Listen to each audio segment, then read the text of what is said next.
सिंधुदुर्गचे पालकमंत्री नितेश राणे यांनी 12 वर्षातल्या मोदींच्या यशस्वी कारभाराची काल प्रेस घेतली. परंतु या पत्रकार परिषदेमध्ये ते मोदी सरकारचं खरं अपयश आहे ते लपून ठेवण्याचा प्रयत्न केला. 12 वर्षापूर्वी जेव्हा मोदी सरकार सत्तेत आलं होतं तेव्हा लोकांना 15-15 लाख रुपये त्यांच्या खात्यात जमा करता म्हणून सांगितले होते. ते आता कुठे गेले? 12 वर्षापूर्वी सत्तेमध्ये आले त्यावेळी त्यांनी प्रत्येकाला नोकरी 2 कोटी लोकांना रोजगार देणार म्हणून सांगितलं होतं. ते रोजगार कुठे गेला? त्याचबरोबर 12 वर्षापूर्वी त्यांनी सत्तेत येताना शेतकऱ्यांना आधारभूत किंमत मालाला मिळेल म्हणून सांगितलं होतं. ती आधारभूत किंमत कुठे गेली हे सांगण्यास पालकमंत्री विसरले. शेतकऱ्यांच्या खताच्या किमती आटोक्यात ठेवतो म्हणून सांगितलेत, परंतु 250 रुपयाला मिळणारा युरिया आता 800 ते 1400 रुपयापर्यंत मिळतोय. त्या खताच्या किमती नियंत्रित न ठेवण्याचं अपयश त्यांनी कालच्या पत्रकार परिषदेमध्ये लपवलं आहे.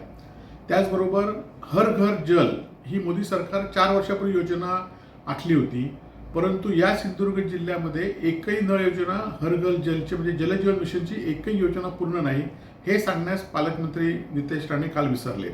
त्याचबरोबर चिपी विमानतळाच्या माध्यमातून मुंबई सेवा अजूनही ते सुरू करू शकले नाहीत हे ते सांगण्यास विसरले. मुंबई गोवा मार्ग 12 वर्ष अजूनही अपुरा आहे हे ते सांगण्यास विसरले. त्याचबरोबर आपण बघितलं असाल की आज शेतकऱ्यांना इन्शुरन्सच्या माध्यमातून पैसे देतो म्हणून सांगतायत, परंतु इन्शुरन्स कंपनीला दरवर्षी 10,000 कोटीचा फायदा होतो आणि शेतकरी मात्र भरवला जातो हे पालकमंत्री सांगण्यास विसरलेले आहेत. त्याचबरोबर प्रत्येकाला सिलेंडर देतो म्हणून सांगितलं, अनुदानित 12 सिलेंडर आता 4 सिलेंडरपर्यंत आलेत हे काल पालकमंत्री सांगण्यास विसरले. पालकमंत्री काल हे सांगण्यास विसरलेत की महागाई झाली आहे, ती महागाई आटोक्यात आणण्यास हे सरकार किंवा मोदी अपयशी ठरलं हे सांगण्यास ते विसरलेले आहेत.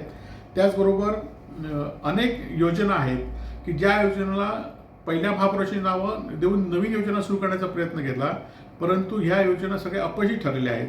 आज स्मार्ट मीटरपासून दाखल्यांपासून मोठी मोठी ठेकेदारी किंवा औष्णिक आणि वीज प्रकल्प हे सगळे अदानीच्या घशात घालण्यात आलेले आहेत आणि देश अदानींकडे विकला गेला आहे हे सांगण्यास पालकमंत्री विसरले आहेत. त्यामुळे गेल्या 12 वर्षामध्ये मोदी सरकार हे पूर्णपणे अपयशी ठरलेलं आहे. सर्वसामान्य जनतेला, सर्वसामान्य महिलांना जे 1500 रुपयाचं आमिष दिलं होतं ते सुद्धा आज 85 लाख महिलांना या राज्यातून कमी केलं आहे हे सांगण्यास विसरलेले आहेत आणि त्यामुळे हे मोदी सरकार पूर्णपणे अपयशी झालेले आहे.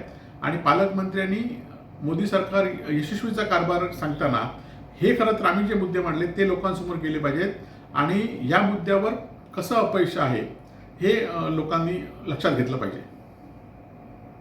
असे आमचे दररोजचे नवनवीन व्हिडिओ पाहण्यासाठी आमचा लोकसंवाद लाईव्ह यूट्यूब चॅनल लाईक आणि सबस्क्राईब करा.